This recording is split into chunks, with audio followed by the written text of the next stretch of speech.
ராசிநாதன் குரு பகவான் உங்கள் ராசிக்கு 3ஆம் பாவமான ரிஷப ராசியில் சஞ்சரிக்கிறார்.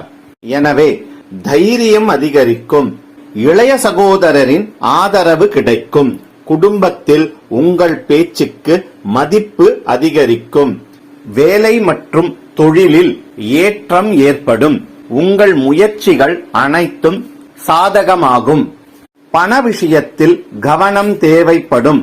இளைய சகோதரரை அனுசரித்து போவது இந்த காலகட்டத்திற்கு நன்மை பயக்கும். உங்கள் ராசியில் ராகு பகவான் தொடர்வதால் பதட்டத்தை தவிர்ப்பது நன்மை பயக்கும். தேவையற்ற எண்ணங்கள் ஏற்பட வாய்ப்புகள் உள்ளது. எனவே மன அமைதிக்காக தியானம் செய்வது நன்மை பயக்கும்.